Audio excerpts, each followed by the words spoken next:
Have you ever watched a group of friends or maybe an entire online community just completely implode in real time? Well, today we are diving deep into one incredibly raw, emotionally charged conversation that went down live on Twitter. It's a fascinating and kind of brutal look at what happens when a community united by war, turns on itself. And we are starting right in the middle of it all, right in the heart of the conflict with this quote. I mean, you can just feel it, right? This isn't a simple disagreement. This is a declaration of war. You can hear the betrayal, the high personal stakes. This is the sound someone makes when the high road just isn't an option anymore. And this is the context that makes it all so potent. This isn't just random internet beef. This community was built around a shared, urgent mission, supporting Ukraine. These people were allies, you know? They were united against a common enemy. The real tragedy here, the one we're about to watch unfold, is how that powerful shared purpose just wasn't enough to stop them from tearing each other apart. Okay, so to make sense of all this chaos, we're going to break it down into 6 parts. We'll look at what this community was all about, we'll pinpoint the exact dispute that set everything on fire, dig into the role of money and trust, watch as lifelong alliances just shatter, and then see how this very personal fight explodes into this huge ideological battle. So let's get into it. So where is all this happening? It's in a Twitter space. And if you're not familiar, just imagine a live public conference call where anyone can listen in. It is completely unedited, totally unfiltered, and it all happens in real time. The people here aren't just random strangers shouting into the void. They're a tight-knit community bound together by one single, incredibly urgent cause. And that is why this whole thing feels so intensely personal. They weren't just arguing about politics. They were fundraising together, sharing what could be life-or-death information, and building real, actual friendships. They had created this whole social fabric. So when the accusations start flying, it's not just an argument. It's a deep betrayal that threatens to unravel absolutely everything they've built. Okay, so let's get to the core of it. This wasn't some slow, simmering tension. No, this was a full-on explosion. The whole thing really centers on a few key people and a set of accusations so serious they go way, way beyond a simple difference of opinion. And right away, a central figure in this, Cindy, just lays her cards on the table. There is zero sugarcoating here. This quote tells you so much about her personality. She is defiant. She is completely unapologetic.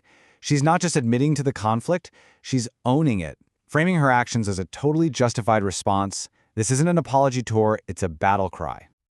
And this is the ammunition they're using in this war. These aren't just insults. These are targeted attacks on people's character, on their integrity, and even their physical safety. Threats of blacklisting to ruin a reputation, doxing to threaten someone's real-world security, and the worst sin of all in a community like this, grifting, or profiting off of donations. These accusations aren't meant to win an argument. They're meant to completely destroy and excommunicate someone. And here, this is where the online world and the real world just collide with heartbreaking force. While all this is happening, Cindy is dealing with a massive family tragedy. It's just a brutal reminder that behind every single avatar, behind every username, there's a real person. And the stress, the pain of these online battles, it doesn't just stay on the screen. It bleeds into every part of your life. You know, what's so fascinating is that this huge personal fight is really just a symptom of a much bigger problem, one that you see in almost every online activist community. What happens when trust breaks down over money? Because when you're asking strangers online to donate to a cause, transparency isn't just, a nice thing to have. It is everything. To really get what's going on, you have to understand this one key idea. In a community raising money for a war that's thousands of miles away, trust is literally the only currency that matters. And things like proof of official charity status, receipts for what you bought, letters from military units, that's not just paperwork. That is the bedrock of all the trust. Without it, suspicion and doubt are pretty much guaranteed to follow. And the whole conflict really boils down to these 2 completely different ways of doing things. On one side, you've got the super transparent method. It's all about registered charities, public records, building confidence. And on the other side, it's a bit more murky. Personal payment links, payments to private businesses, and using excuses like operational security, which to a lot of people in this community immediately raises some serious red flags. And this right here is the pro-transparency argument in a nutshell. Cindy's position is basically that you can never be too transparent. Being annoying with receipts and paperwork isn't a problem. It's the whole point. It's the proof that shows you respect the donors and, more importantly, the people on the ground who are counting on that support. And here is the countercharge. Now, operational security, or OPSEC, is a real thing. It's a legitimate concern. But the accusation here is that it's being used as a weapon, as a convenient cover story, to dodge any real accountability. And that is the absolute core of the mistrust. This fear that this noble cause is being used to hide something shady.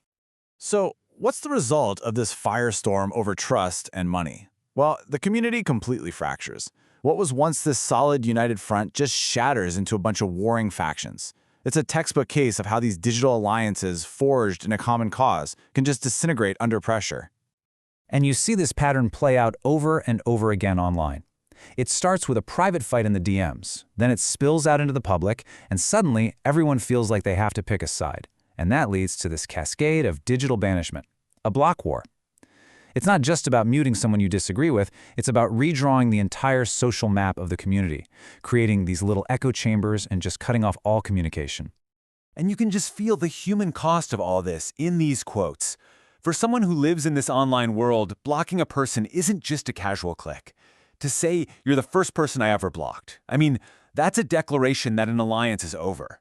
But then, right after, you hear this little plea for peace, this talk of friendly fire. It shows that even as everything is collapsing, some people are still desperately trying to hold it all together. Just when you think this conflict couldn't possibly get more personal or more intense, the entire battlefield shifts. A new person, Gary Smith, joins the conversation. And suddenly, the fight isn't about who said what to whom anymore. It becomes this high-stakes debate about geopolitics and nuclear war. And just like that, the fight over fundraising receipts becomes a proxy war for this massive geopolitical argument.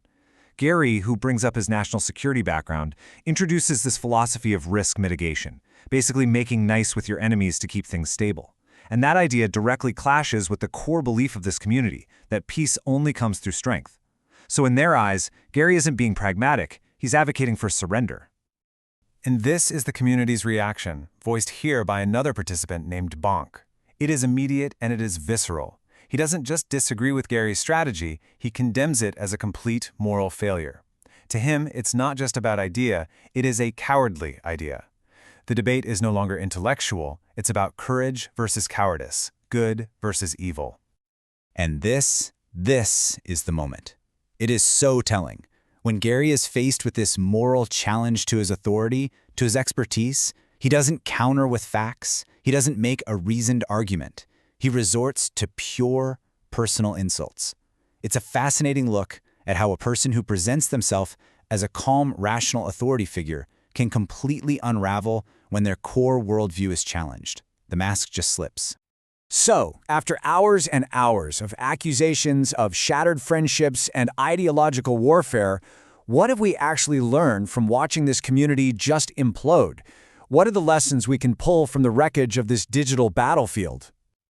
Well, it really all boils down to a few hard truths. We saw that in communities built around a crisis, trust is everything, and it's also incredibly fragile.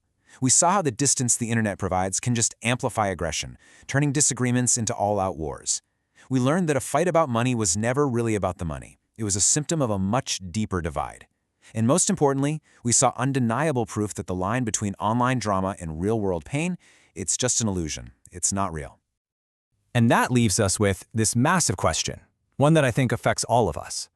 This whole story isn't just about one messy Twitter space. It's about what community even means in our digital world. As we build our friendships, our movements, and our support systems online, how do we actually forge bonds that are strong enough to handle the immense pressures of the real world? Because as this story makes painfully clear, the stakes for getting it right have never, ever been higher.